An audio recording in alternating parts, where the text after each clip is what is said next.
әп жүрсіндер қоя, ақшаң ба. Достарың көп па, біліп ал, сен четкий адам емессің.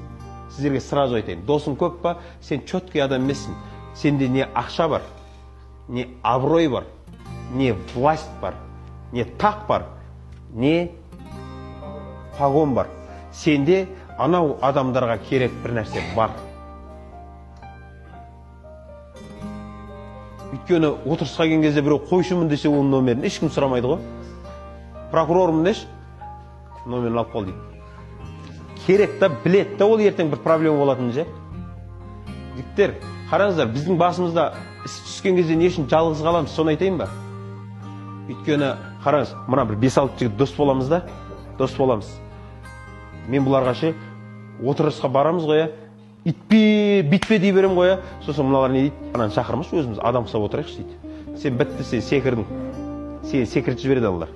Енді мына жігітмін, байып, абыройлы қоя, біліп ал, сенің жанында жағымпаздар, шакалдар көп жүреді. Мен келем да, мен де дос болам қоя, сен мынауың дұрыс емес, мынауың қате дей берем қоя, бұл ұжана шакалдардың мақтауына үйреніп қалған. Сен күжа ауыр теді анаған ше. Сөйт не істейді, мені жайлап атшывать етеді. Оған аналармен приятно. Мені жайлап атшывать етіп жүреді.